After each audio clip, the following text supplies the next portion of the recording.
So Tiffany Sheppard, you are an attorney in the Tom Green County District Attorney's Office. Yes, sir. A prosecutor, felony prosecutor.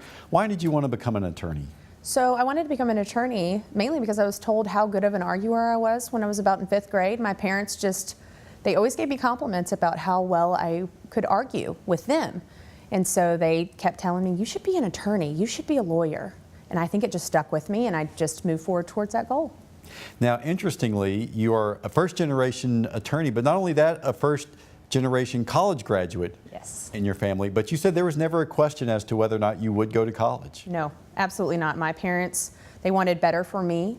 And so I was not given the option that you were going to college and you were going to be better than us. So I just never thought I had an option. Since they didn't have sort of the experience to sort of help walk you through that, was it a little scary for you at the time? It was terrifying. My parents couldn't help me with the FAFSA. We had no idea what we were doing, and we just muddled through it. And some amazing people at Angelo State University really helped me get through the process, and we made it through. So it was terrifying, but it all worked out well. And so then you went, after you graduated from Angelo State, to Texas Tech to earn your law degree. You practiced criminal law. Why criminal law? So I wanted to change. I had done family law previously for a couple of years, about 3 years. And then I was afforded the opportunity at the Tom Green County Attorney's Office. So I went over there and I did misdemeanors, and I fell in love with criminal law and prosecution specifically. So I really like the idea of looking at a snapshot in time, and just because somebody commits an offense doesn't necessarily mean they're a bad human. It just means they've made a mistake, and I really enjoy that aspect of it. Well, you said you really love prosecution. So what is it about the prosecution side that excites you? I think it's the idea that I get to represent the state of Texas. I get to represent justice and seek justice. And for me, right now in my life, that's a noble endeavor for me. And I really enjoy the aspect of seeking justice for the state of Texas. So for me, it's just wearing that white hat right now. So when you were in private practice, do you think that perspective has helped you as a prosecutor? Absolutely. So I got to deal with some very unique individuals when I was in private practice, and I did a little bit of criminal defense and a ton of family law. So I got to see different aspects of people, and I think that's helped prepare me for some of the things I've seen and experienced while prosecuting. So criminal attorneys are exposed to some pretty disturbing situations at times. How do you think that has impacted you as a person? I think it definitely, I'm a mother, and I think it definitely changes how I parent. Maybe I'm a little jaded because I see so many negative things, but I'm also very aware of what's going on around us and maybe a little bit more protective of my child. I parent a little different, and I make sure that she's taken care of. So it affects me in a way that I just want to be a little bit more protective of my child. So how have you learned to cope with that? I mean, do you try to divorce yourself from those situations at times? It can be difficult. I think that is best practice. I think a majority of the people in my office, we try very hard to separate the two and compartmentalize those two things, but inevitably it's going to affect you in some way. And we try to do things that are stress relievers and take our mind off of stuff and unwind. So for me, it's still an ongoing process of learning to cope with it because I'm just recently into the felony world, and I see a lot more disturbing things. I'm exposed to a lot more disturbing things at the felony level, but coping, having good coworkers, and knowing that we've got a support system there is probably the best coping mechanism right now. So in your time as a prosecutor, is there any particular case that stands out for you where you thought that the process and the end result was particularly gratifying? Well, I actually just tried a case with our first assistant for the 119th, Jason Ferguson, and it was a very tough case, and we ended up getting a guilty verdict on that and ended up getting the maximum sentence for that punishment range. And it was gratifying in that the jury saw through everything that happened in the trial, and they realized that we weren't going to let this happen in Tom Green County. And then the judge also saw through it, and he said, we're going to send a message. And he gave us a max. So it was extremely gratifying to have that result. And that was just recently. Now, working for the Tom Green County District Attorney's Office, you actually serve two bosses. I do. John Best and Allison Palmer. What's that like when you are sort of having to serve two different bosses at the same time? Well, you've just got different personalities, and both of them are fantastic bosses. They are exceptional leaders in our community, and a lot of the community doesn't realize that, but it's very interesting to me how each of them communicate, and they keep our office afloat, and they keep us afloat because we are overwhelmed and we have a lot going on, and they do such a good job at keeping us upbeat and motivated and help us to keep doing our job. So it's interesting to have two bosses, but it's also very helpful because we've got that extra support of having two bosses. So I enjoy it. Well, you said they have different styles. So do you find yourself sort of adjusting your style to accommodate what works best with each one of them? I think they both really encourage us to have our own style. And so it makes it very easy to just be who we are and to prosecute how we want to prosecute, because they give us that freedom to, this is your case. You handle it how you want to, and I'll support you. And I feel like that's pretty unheard of in a lot of workplaces. So we're very fortunate. Now, you've served as the president of the Tom Green County Young Lawyers. Yes, sir. Why is it important for you to get involved in a leadership capacity in that particular professional organization? Well, I think there's a need for young lawyers in our community. We have a great legal community. We have a great local bar association, but there's an age gap. We have a lot of older attorneys in town, and then we have kind of my age group, and then a little bit younger. So there's a big gap in age, and I feel like it's really important that we foster relationships, try to bring other young attorneys in. And that's why it was so important to me to be involved in a leadership capacity and bridge some of those gaps, because we really need the extra help. We don't have a big legal community here. So once our older generation retires, it's very important that we take leadership roles and that we are ready to step up to the plate. So that's why I got involved. So what are some of the life lessons and maybe professional lessons that you have learned from that older generation of lawyers? They, I think, have kind of taught me to relax a little bit, because I think as a younger attorney, I feel like I have something to prove, because they've been doing this for 30, 40 years and they are well seasoned. And I think some of the best lessons I've learned is relax, Tiffany. It's all going to be here tomorrow. All your work's going to be here tomorrow, and you need to enjoy life. That's why you live in San Angelo, is so you can enjoy your life and your career. And so I think that's the biggest life lesson I've taken away from the older generation. So you're a San Angelo native Yeah. who went away and then came back. What brought you back to your hometown? Well, I met my husband, so that was part of it. And then we had the loss of my little brother 6 years ago. He was killed in a car accident, and I just wanted to come home. There's just something about home. And San Angelo eventually was where I wanted to end up, because that's where I wanted to raise my children. And so I just came back early and said, let's get started on this path now. So it's great to be home. So speaking of the young lawyers, you held an event at Central High School that spotlighted first-generation attorneys such as yourself from all sorts of backgrounds, so that hopefully whoever was in the audience, there was someone on the stage that they might be able to identify with. How did your group do with that? They enjoyed themselves. I think they were a little hesitant at first because we're going to go talk to high schoolers, but once we realized we were going to get to talk to the speech and debate team, I think everybody got a lot more pepped up about it. We got to make some connections with some high school students that I hope we can foster over the next couple of years. And it was fun, even for me, to hear from these different attorneys, because I do criminal prosecution. I don't know what they do. It was neat to understand the kind of stuff they handle, and then they got to hear from my perspective the kind of stuff I did, and I think those kids really enjoyed it. So we hope to go back soon. Did you ever have an opportunity like that when you were young to sort of be exposed to a young woman attorney? No, not at all. I didn't know any attorneys until my dad's cousin. She's an attorney. She, I got to know her as I was growing up. She's my dad's cousin, so she lives out of town. And when I got to finally get to know her, I got to do an internship with her firm, and that was the only attorney I knew growing up. So I didn't get that opportunity. I didn't get a mentoring opportunity, and I think that's why it's so important to me to make that impact on our community.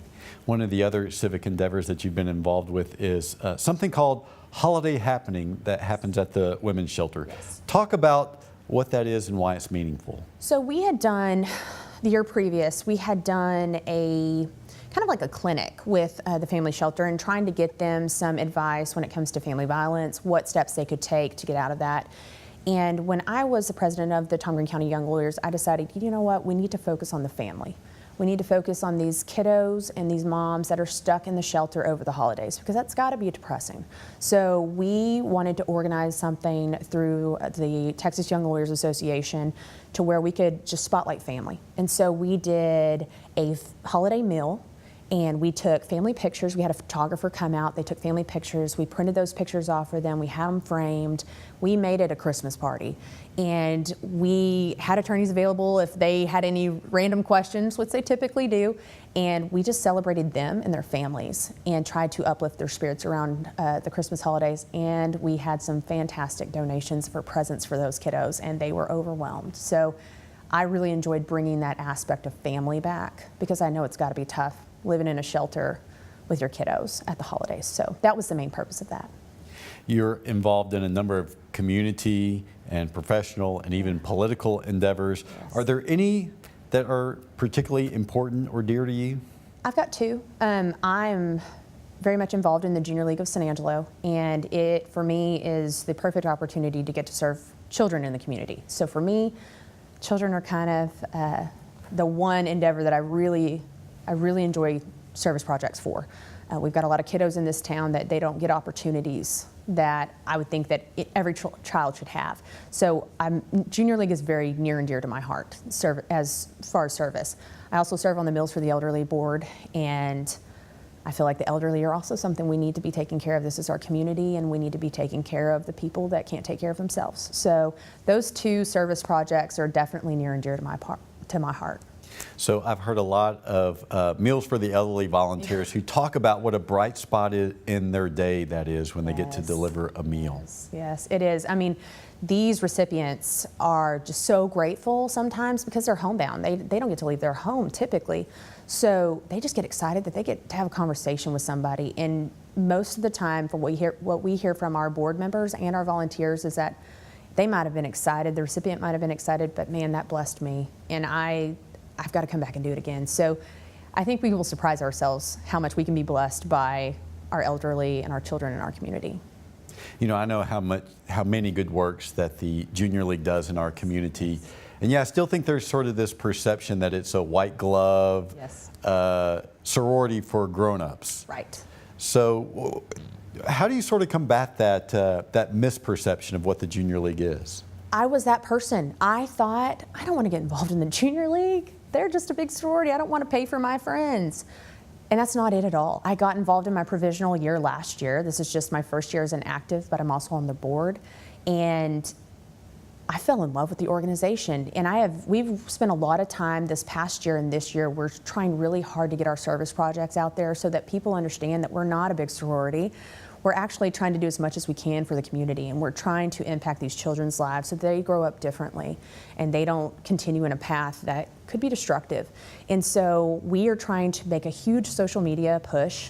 We want people to see us out and about. We don't want that negative connotation. And unfortunately, that's kind of what's developed over the years, and I was guilty of thinking the same thing.